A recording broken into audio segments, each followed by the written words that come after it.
मेरा चौथा रूल ये है कि जितनी भी मजबूरी हो पैसों की, आपका लास्ट ऑप्शन आपका पोर्टफोलियो होना चाहिए पैसा निकालने का। मतलब मान लो कि आपके पास आपको जरूरत पड़ी 1,000 रुपए की, तो आप वो 1,000 रुपए कहाँ से लोगे? पहले देखो बैंक के सेविंग अकाउंट में, तो वहां से निकाल लो, नहीं तो फिर एफडी तोड़ लो।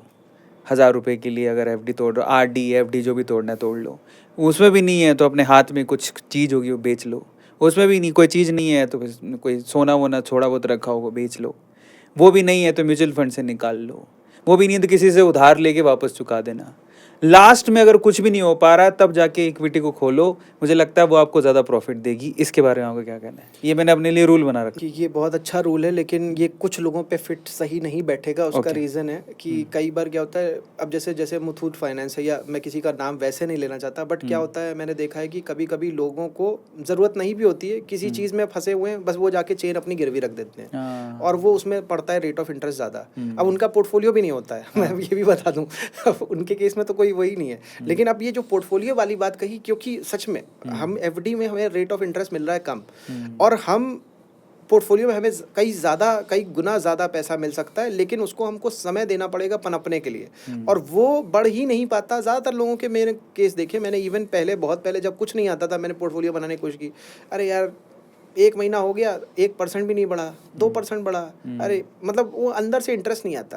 अब वो इंटरेस्ट ना आने से क्या होता है ना कि बंदा फिर वो उसको खाली कर देता है। ये तो आप बता रहे हो कि जहाँ पे ज़रूरत है, यहाँ पे मैं बता रहा हूँ जहाँ पे ज़रूरत नहीं वहाँ पे खाली कर देता है। तो इसलिए उसे पोर्टफोलियो के साथ में वो साथ क्यों रखना है? क्योंकि उसने किसी वजह से वो लिया है वो स्टॉक, डिसीजन लेना ज़रूरी है। तो अब यहाँ पे जो कहानी है वो बस इतनी सी है कि अपने पोर्टफोलियो पे बिलीव करना। अगर वाकई में एक स्टडी के बेसिस पे आपने लिया है, आपको पता है उस कंपनी का कुछ अच्छा फंडामेंटल, आप उसमें बिलीव करते हो, और अगर लग रहा है कि नहीं यार गलती से लिया था, किसी के कहने पे ले लिया था, मुझे खुद नहीं पता है, मुझे कुछ उसमें कॉन्फिडेंस नहीं आ रहा, तो फिर अच्छे पोर्टफोलियो में शिफ्ट भी करना है। तो बस ये है एक चीज़ कि अब इक्विटी का पैसा इक्विटी में ही जाए। जैसे मेरे को ये बात कहीं सुनी थी मैंने कि ज़मीन का पैसा ज़मीन में ही रहना चाहिए। ज़मीन अगर बड़ा अमाउंट है, उसको बेचा आपने, तो वो कहीं आप लगाने की कोशिश करोगे बर्बाद हो जाएगा। तो इक्विटी का पैसा भी इक्विटी में ही आपका रहना चाहिए। ओके। हमारे अब इन जनरल अगर आप देखो किसी के बच्चों का एडमिशन वगैरह, नया सेशन जो चालू होता है, बुक कॉपी किताबें सब की सब कहाँ पे पड़ता है टाइम, आप जानते होगे। कब होता है मेरे को बताओ ज़रा।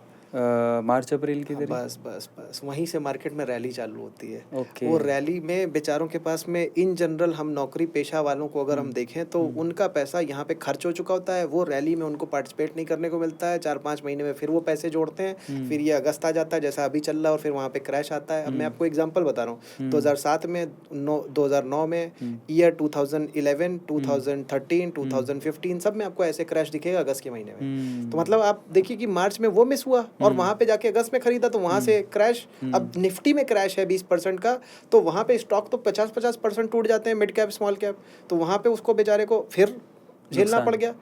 अब यहाँ पे ये जो सिचुएशन है, इससे बचें कैसे? वो तरीका वही है कि बेचना नहीं है उसको। फिर या तो सही टाइम पे एंट्री कर लो, फिर अगर गलत टाइम पे एंट्री की तो भाई थोड़ा सा और खरीदो जाकर के वहाँ पे। क्या बात है यार, ये तो बहुत बड़ी अच्छी ऑब्जर्वेशन है कि भैया मार्च अप्रैल के करीब ये जो नौकरी पेशा लोग होते हैं वो तो अपना पैसा बेचारे बच्चों पर लगा देते हैं, तो खर्च करने मिलता ही नहीं है, तो वो इन्वेस्ट नहीं कर पाते।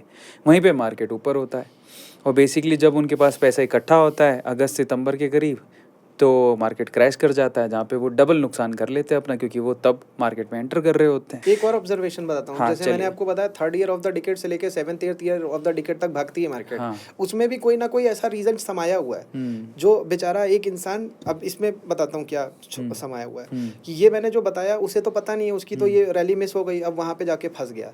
अब ये 10-10 साल में हो रहा है। तो मतलब कि एक तरीके से जो पिता है और पुत्र, अगर मैं कनेक्ट करूँ पिता और पुत्र को, तो पिता का जो एक्सपीरियंस वो बेटे को मिल नहीं पाएगा कि भाई 3rd year of the decade, third यहाँ से 93 से लेकर के 97 या 8 तक भागी मार्केट। उसके बाद में करेक्शन वगैरह जो भी आया, 10 साल का गैप आ चुका है। अब 10 साल बाद में बेटा बड़ा हो चुका है, अब बेटे के साथ में वही होने वाला है, फिर कभी रिपीट करेगा। मतलब अल्टीमेटली यहाँ पे जो, अब आपको अगर बताऊं तो जो 10th year of the decade होता है या 1st year of the decade होता है, उसमें करेक्शन देखा गया है। तो वो करेक्शन में फिर ये इसी तरीके से, अब उसमें थीम क्या होती है मेरे को नहीं पता। जैसे यहाँ पे तो बच्चों का एडमिशन होता है, वहाँ पे क्या हो रहा होता है मेरे को नहीं पता, वो पकड़ में आया तो वो भी बताऊंगा कभी। मतलब ये हर बार इस तरीके की चीज़ें हो रही है, और वो हमें, अब एक एग्जाम्पल और बताता हूँ, हर 60 साल में एक फेलियर आता है। यही जो 10-10 साल की साइकिल में बता रहा हूँ, इसमें 3rd ईयर ऑफ डिकेड से लेके 7th ईयर 8th ईयर तक भागती है मार्केट। इसमें जो फेलियर आता है वो 60 साल में आता है। मतलब कि 73 में आया, उसके पहले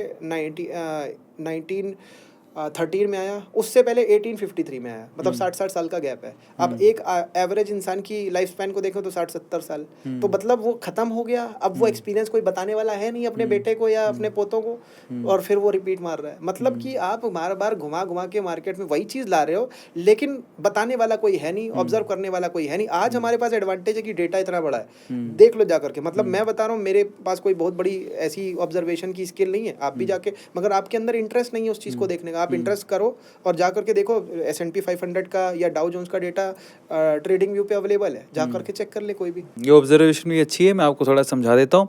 जो डेकेड होता है, डेकेड मतलब साल 2020 से साल 2030, इन 10 सालों में 2023 से लेके 2027 इस ड्यूरेशन के अंदर मार्केट ऊपर जाता है, फिर उसके बाद मार्केट अपने आप को जाना चाहिए जितना ऑब्जर्व किया इन्होंने, और फिर उसके बाद अपने आप को करेक्ट करता है। बेसिकली ज़्यादा करेक्शन कहाँ होता है? बेसिकली जब अगला डिकेड शुरू होने वाला होता है, यानी कि अभी 2020 से 21 में करेक्शन हुआ होगा, 20-21 में हुआ भी था, है ना। ऐसे ही करके पिछले डिकेड को देखोगे तो 2010 से 11 के बीच में करेक्शन हुआ होगा, ऐसे ही करेक्शन चलता रहता है। ऐसे ही 1990 से 1991 में भी करेक्शन हुआ था। ये तो बिल्कुल करेक्ट अच्छा, है। ये हुआ था। अब ये आपने ऑब्जर्व कर लिया, ठीक ये है, आपने किया, ये आपको इसका क्रेडिट जाता है, लेकिन आपको डेटा याद था इसलिए आपको ये आपने पकड़ लिया ये चीज़।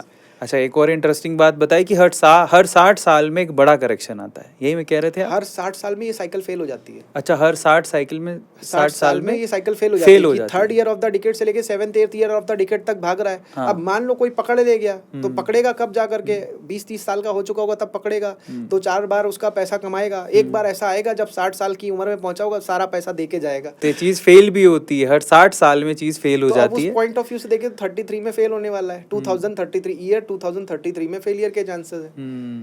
तो बहुत सारी ऑब्जर्वेशन है, पर आपको कंटिन्यूसली सीखते रहना पड़ेगा, तब जाके आपका कहीं काम बनेगा।